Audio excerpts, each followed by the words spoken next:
vamos a hablar de profilaxis antibiótica en endoscopía. Como dijo Ceci, hoy se va a empezar a grabar, así que todos los participantes están al tanto. Como objetivo, la profilaxis antibiótica tiene como objetivo evitar la aparición de endocarditis o otras complicaciones infecciosas asociadas a la propia técnica endoscópica. La mayoría de las guías que plantean fueron realizadas por las sociedades de cardiología y infectología porque el principal objetivo a evitar es la endocarditis infecciosa. Dentro de la fisiopatología que se puede dar esta complicación está porque la visualización de la mucosa gastrointestinal está por la endoscopía, que genera una manipulación excesiva de la mucosa y a través de técnicas intervencionistas, como pueden ser tanto diagnósticas como terapéuticas, estamos hablando de biopsias o por ejemplo polipectomía, se genera una rotura de la barrera mucosa. La barrera mucosa es un terreno rico en población bacteriana, eso genera una bacteriemia y puede dar los distintos tipos de complicaciones infecciosas. Dentro de la prevalencia, sabemos que en el país no hay número establecido de complicaciones, pero se tiene en cuenta que en Estados Unidos se realizan 35 millones de endoscopías por año y solo he registrado 25 casos con asociación temporal de endocarditis con endoscopía. Las otras infecciones que se pueden dar son la peritonitis bacteriana, infecciones del sistema nervioso central están descritas y abscesos periféricos. Se plantea que la bacteriemia es un proceso que es hasta fisiológico, ya que todos los individuos tienen bacteriemias diariamente. Así que el número relacionado con la endoscopía es de un porcentaje muy bajo. El uso del cepillo de dientes y el hilo dental puede generar bacteriemias hasta en el 68% de los casos, el uso de escarbadientes hasta en el 40%, y una actividad tan cotidiana como masticar alimentos, o refieren que masticar chicles puede generar bacteriemias del 51% de los casos. Estas son bacteriemias producidas principalmente por los microorganismos de la boca. El que normalmente se aísla es el Streptococcus viridans. Ahora hay dos puntos por los cuales plantear. Tenemos que hacer una diferenciación entre los procedimientos de alto y bajo riesgo y después nos tenemos que situar en los pacientes que tienen cada uno una distinta clasificación de los riesgos. Dentro de los procedimientos de alto riesgo, la esclerosis, la dilatación esofágica, la gastrostomía endoscópica y la CEFRE entran dentro de los procedimientos de alto riesgo. El cambio del banding y la gastroscopía, la recto y la colonoscopía son de bajo riesgo. Dentro de los de alto riesgo, la dilatación esofágica se plantea que es el procedimiento que más riesgo de bacteriemia tiene. En el caso que sea una dilatación esofágica por un proceso orgánico maligno, el riesgo aumenta. En el caso que la dilatación sea repetidas veces, se aumenta en consecuencia de eso. Y después tenemos que plantear el grado de riesgo que tienen los pacientes. Como dije antes, como son todas situaciones que están relacionados al riesgo de endocarditis, lo que lo plantea es en base de riesgo cardiovascular, pero después hay grupos de pacientes que los diferencian por sus características. Dentro del grupo de alto riesgo están los pacientes que tienen válvulas protésicas, que tienen un historial previo de endocarditis, que tienen un shunt sistémico ortoquirúrgico o que tienen cardiopatías congénitas cianóticas. Dentro de esas cardiopatías congénitas, las que más riesgo tienen son la tetropatía de Fallot o la transposición de los grandes vasos. Después vamos a tener a los pacientes que tienen mediano riesgo, que entran la mayoría de las cardiopatías congénitas, sobre todo los pacientes pediátricos. Los pacientes que tienen una disfunción valvular de actividad también están dentro de los de mediano riesgo, que son muchos de los que vemos, la miocardiopatía hipertrófica y el prolapso de la válvula mitral. Y después están el resto de los pacientes, que son los pacientes que a partir de los 65 años, que la mayoría tienen una alteración cardiovascular y que puede ser, por ejemplo, la simple colocación de un marcapasos, el prolapso de la válvula mitral, que lo tienen muchos pacientes y hasta es sintomático, sin una disfunción valvular, ductus persistente o simplemente un soplo. Dentro de todo ese grupo de pacientes, los que se tienen que tener en cuenta son los pacientes con prótesis valvular, ¿sí? El riesgo de la endocarditis infecciosa asociado a la válvula protésica tiene un alto riesgo de morbimortalidad, ¿sí? Son procesos que son de alto riesgo para el paciente, que requieren varios días de internación, que son pacientes que sufren complicaciones por otros motivos, ¿sí? Y en la sociedad tienen un alto costo. El punto de corte que se plantea en los pacientes que tienen una prótesis valvular es mayor o menor a 12 meses, ¿sí? Porque se plantea que a partir de los 12 meses que se recura la válvula de endotelio genera una protección para el paciente y tiene indicación de una única dosis antibiótico profiláctica en los procedimientos endoscópicos. Después plantea otro grupo que son los pacientes con prótesis articulares. Solo hay un caso descrito de infección de la prótesis asociado a endoscopía, o sea que en la mayoría de los casos no estaría indicada la profilaxis. En el único caso que lo está, que en realidad está discutido, son en los pacientes que hace menos de 6 meses que se hizo la colocación de la prótesis. Se plantea que estas prótesis que están hace muy reciente tiempo, muy poco tiempo, tienen más riesgo de infección. Y después entran los distintos procedimientos de más riesgo, ¿sí? El paciente. Hablamos que la CEPR era un procedimiento de alto riesgo, ¿sí? Cuando un paciente tiene una colangitis aguda no hay que hacer una profilaxis, sino hay que hacer un tratamiento antibiótico. La colangitis y la sepsis son efectos adversos que pueden ocurrir en la CEPR y que suceden hasta un 3%, pero un metaanálisis de 5 ensayos que se realizó versus antibiótico versus placebo no logró disminuir una incidencia de colangitis, ¿sí? En pacientes en riesgo, colangitis y sepsis, pero sí demuestra una disminución de la bacteremia. Por eso no estaría indicado de rutina hacer la profilaxis antibiótica. Y a los 2 años se hizo otro análisis que incluyó más ensayos que avaló el mismo resultado. Dentro de los pacientes que se van a realizar una CEPR, el beneficio de la profilaxis va a estar en los pacientes donde nosotros vamos a predecir un drenaje biliar incompleto. Dentro de este grupo entran los pacientes que van a tener una lesión como un colangiocarcinoma y una colangitis esclerosante primaria. El 91% de estos tiene un valor predictivo positivo para que se produzca una sepsis. Y después, los pacientes con los que tenemos que prestar mayor atención, ¿sí? Sería para los pacientes que tienen un pseudoquiste pancreático, que se va a generar una inyección de contraste y que ya no tendría la indicación de una profilaxis antibiótica, sino sería la indicación de un tratamiento. La indicación de tratamiento podría reducir los efectos adversos posteriores, que sería la infección. Uno de los grupos de pacientes que plantea como importante dentro de esto son los pacientes que tienen una neutropenia grave. Hablamos de menos de 500 neutrófilos por mililitro, o los pacientes que en realidad tienen una enfermedad oncohematológica avanzada que generaría como consecuencia menor a 500 neutrófilos. Después tenemos el grupo de pacientes trasplantados, que son muchos de los que se trabajan acá. Tienen un riesgo significativamente mayor a tener infecciones a pesar de la administración de antibióticos. Pero el riesgo de general de la infección fue bajo, fue del 1,2%. Pero si tenemos en cuenta que la CEPR era un procedimiento de alto riesgo y los pacientes trasplantados tienen uso de inmunosupresores, tendría indicación de antibióticos o terapia profiláctica. Después tenemos a los pacientes que van a ser en el contexto de la malignidad. Los pacientes que se les va a realizar una CEPR con una obstrucción biliar maligna puede generar que se introduzca el contenido de bilis no estéril o material de contraste en la vesícula. ¿Sí? Volvemos a tener en cuenta el ejemplo que el drenaje biliar va a estar limitado, los antibióticos van a estar, no se han estudiado, pero pueden prevenir este efecto adverso, o sea, estarían indicados. Y después pasamos a la ecoendoscopía. Dentro de la ecoendoscopía tenemos que hacer diferenciación de dos tipos de lesiones, lo que son las lesiones quísticas con las lesiones sólidas. Las lesiones sólidas, sí, está descrito que no es frecuente la infección clínica o la sepsis después del procedimiento. Hay pocos datos que avalen esto, pero se hizo un recuento de estudios donde hubo 2 grandes que incluyeron 662 pacientes, que solo 3 tuvieron como consecuencia una sepsis. Por eso no estaría indicado el uso de antibiótico profiláctico después de un procedimiento por una lesión sólida. No ocurre lo mismo en las lesiones quísticas. La tasa de efectos adversos ahí aumentó mucho y fue hasta un 14%, en realidad un 14% de mediana.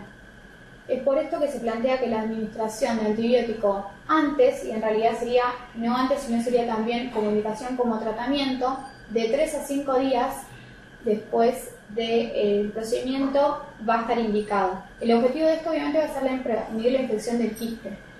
Y lo que plantean igual es que todos estos beneficios no se evaluaran en estudios prospectivos, sino son todos retrospectivos.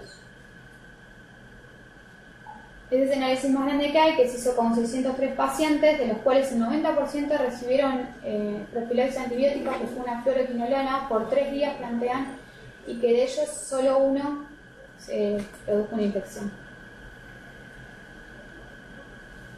Y después plantea el grupo de pacientes de lesiones quísticas a nivel de mediastino. Sí plantea que estos pacientes que se realiza la econdoscopía para drenaje por de esas lesiones, el riesgo de infección es bastante más elevado que el de las lesiones magnéticas, y que a pesar de la incorporación de antibióticos, que igual tuvieron alto riesgo de infección.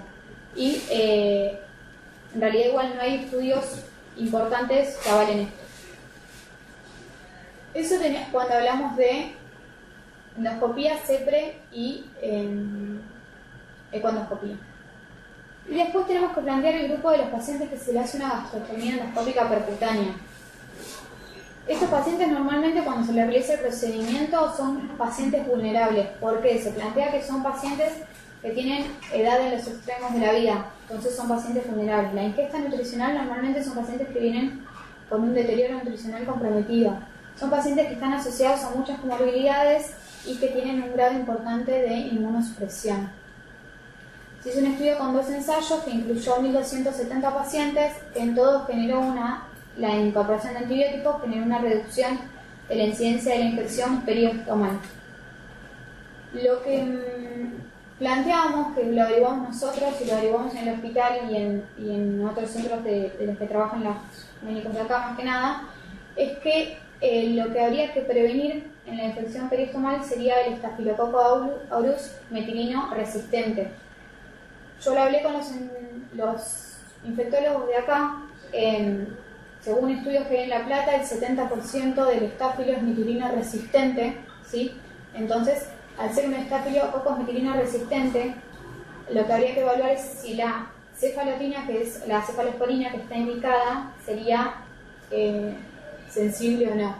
Lo que plantea es que se tendría que evaluar una decontaminación de la aportación del paciente en hisopado de nariz, garganta, perineo y lesiones de piel para poder reducir la infección por el SAMR.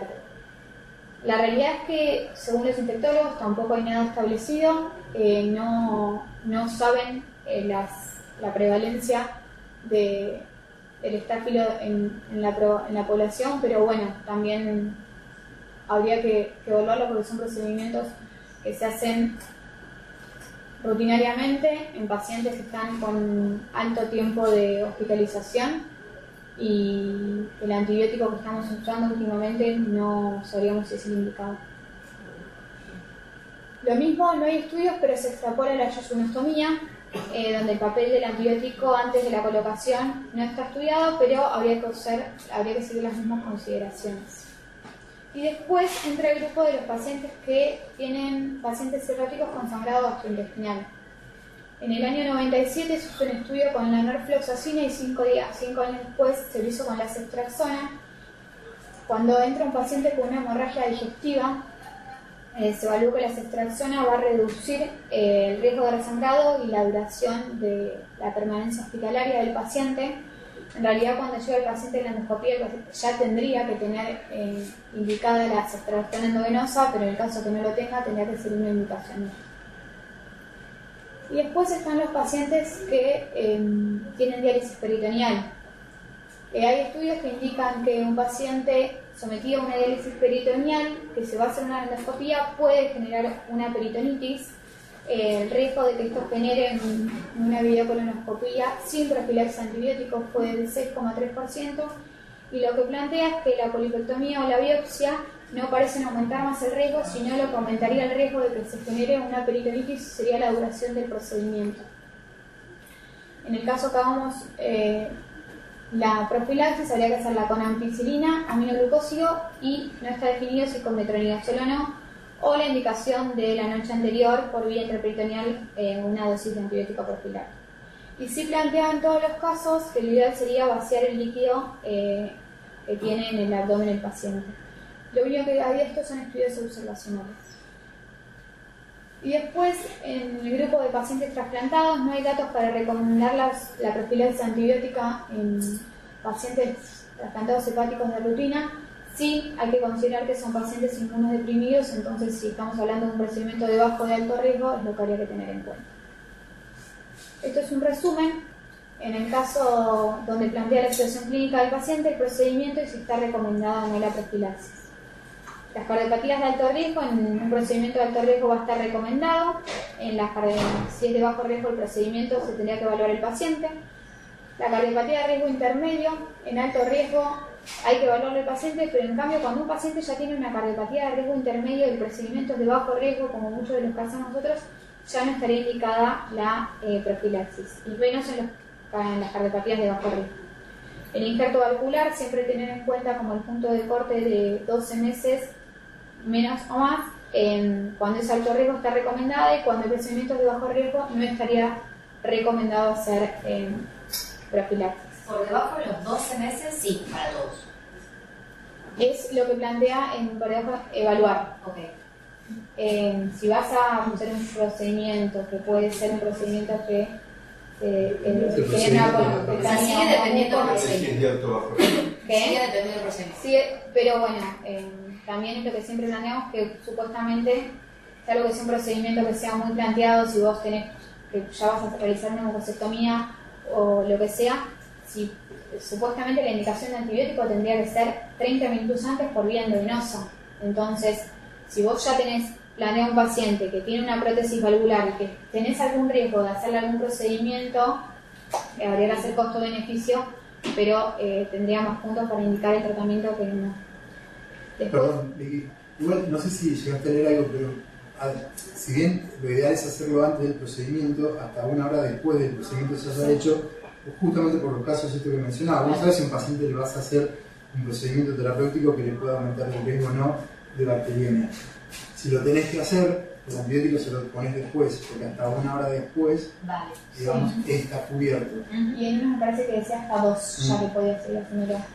Pero bueno, sí, también tendrías que dejar al paciente 2 horas para que se quede, hasta que le pase el antibiótico, pero bueno, sería otra posibilidad en el caso que la realidad es que hagas un procedimiento y no tengas en claro cómo puede pasar o la situación clínica real del paciente y piensen que es un procedimiento que tiene un alto riesgo de bacteriemia, entonces recién ahí indagues y tenga la indicación.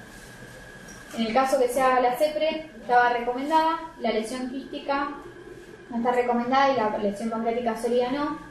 El paciente que es un inmunodeprimido, alto riesgo sería una opcional, pero ya cuando sería un procedimiento de bajo riesgo no.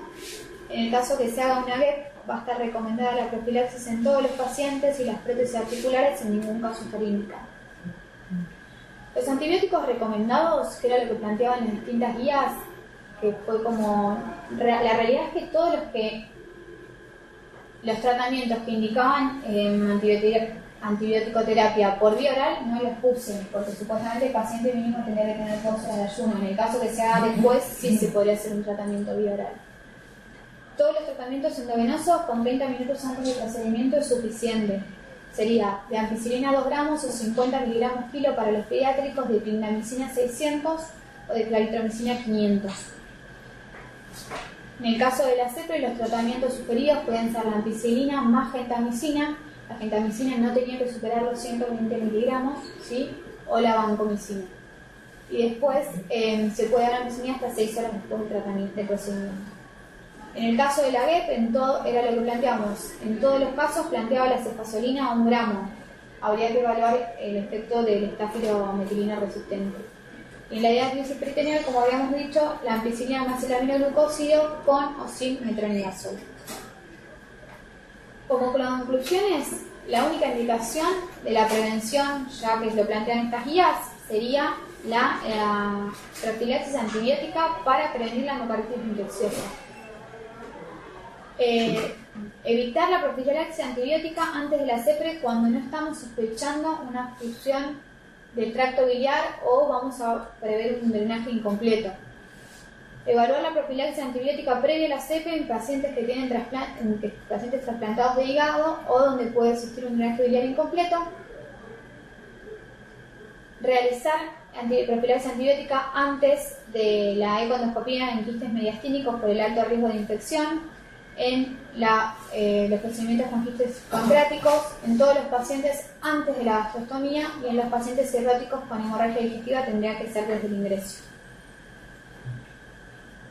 Solo administrar profilaxis antibiótica para los pacientes que van a tener una prótesis muscular en procedimientos de alto riesgo, no hacer profilaxis en los pacientes que tienen prótesis ortopédicas y evaluar los pacientes que tienen diálisis peritoneal, pero solo evaluarlos en el caso de videocolonoscopía. Son nada más procedimientos que incluyan abdomen o pelvis. Que la endoscopía igual alta estaría desestimada. ¿La bibliografía? ¿Consultas? No, aclarar lo de la CEPRE, que si bien es un procedimiento de más riesgo, solo está indicado cuando se cree que el drenaje va a ser incompleto. Claro. Si no va, hasta hace un tiempo sí era de rutina. Yo pensé que, sinceramente, pensé que la opción de rutina también. Solo si pensás que el drenaje fue o va a ser incompleto. ¿Y antibióticos se usan Ampigenta o usan otros? ¿Qué caso usan mucho también? Porque Ampigenta me parece que no se usa demasiado como en ningún lado, a pesar de que las guías siempre dicen Ampigenta, ¿no? Siempre usamos Ampisurbactam. Ampisurbactam. Salvo en los trasplantados que usaban hipertazo.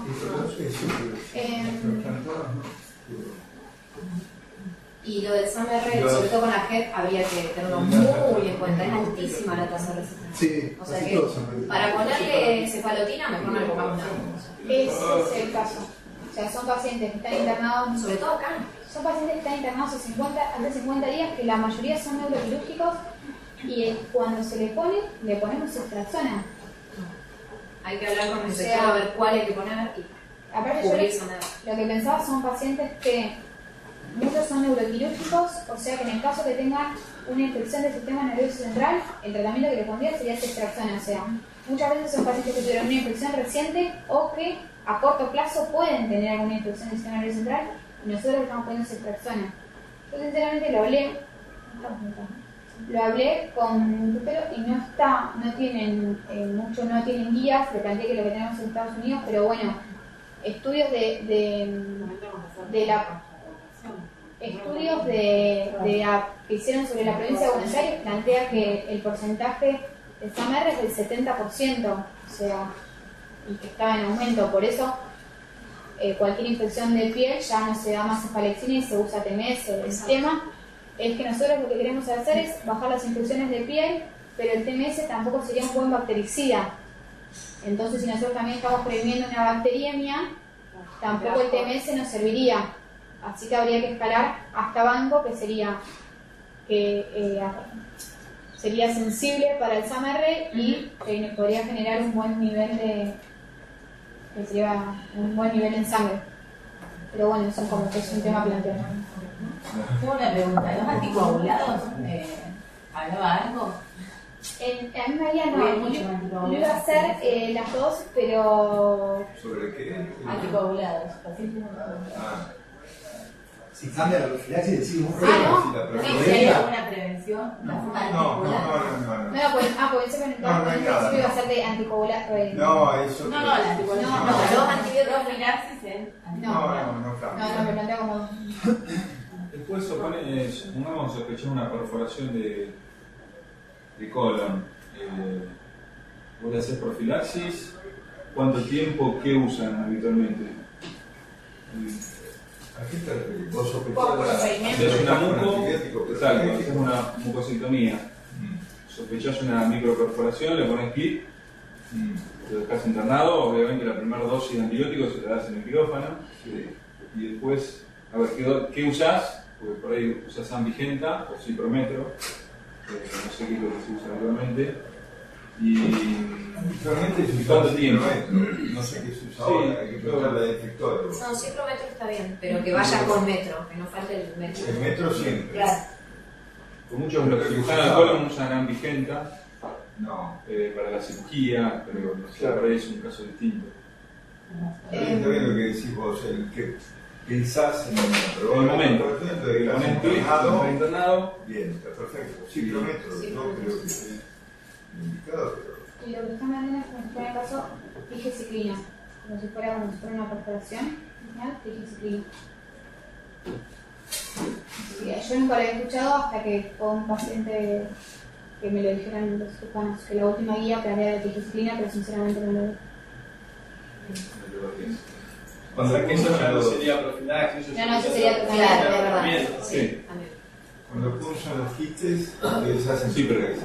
Siempre. Sí. ¿Con qué? Ciclo cada 12, 5 días. Claro, el estudio que estaba acá era hasta 3, el estudio, pero recomendaba de 3 a 5, claro. Sí, la caja viene comprimido. Empiezan antes cuánto. Durante el procedimiento. En el procedimiento que hacen y después lo dejan 5 días. Cuando inserimos ahí el venoso, uno, y el suelo oral 5 días. Bien. Lo de quiste mediastino no se punza. No. Al menos que tenga como un sólido y sospechar que puede ser un tumor maligno, quístico sólido, ahí lo punza, pero quiste solo Quiste solo no. no se punza.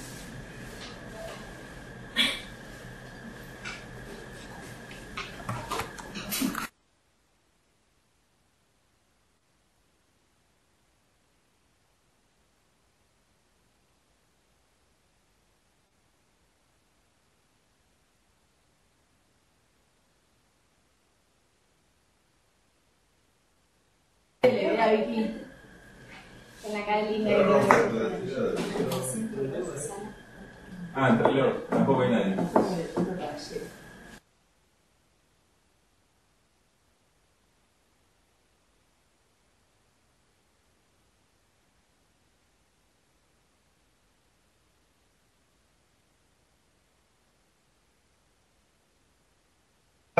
Pone verde y preguntarle si hay una... Hola, buen día. ¿Tiene micrófono? Que levita, sí. La semana pasada. Hola, ¿al hospital Evita? La hizo un caballero. Ahí está.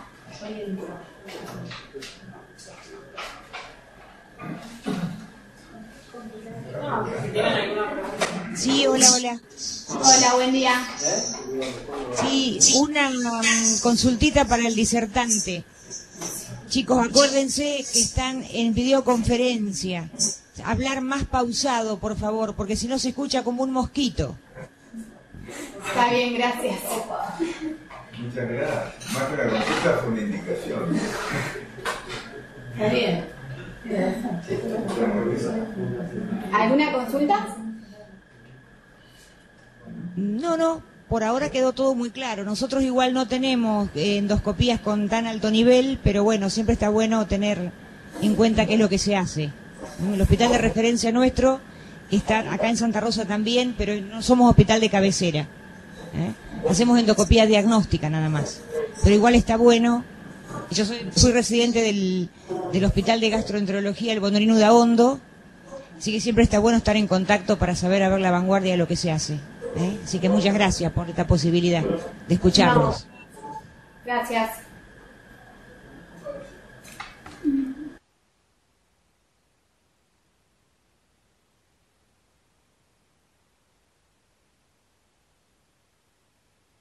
¿Una consulta finalizó? No. No. Sí. Abrí. Sí. ¿Te leo? Escuchamos. No, es que nosotros no pudimos empezar antes. Pregunto si ya finalizó el Ateneo de hoy. Sí. Igual va a estar subido, lo vamos a subir con el audio y todo, así lo van a poder buscar en la página del hospital, va a estar.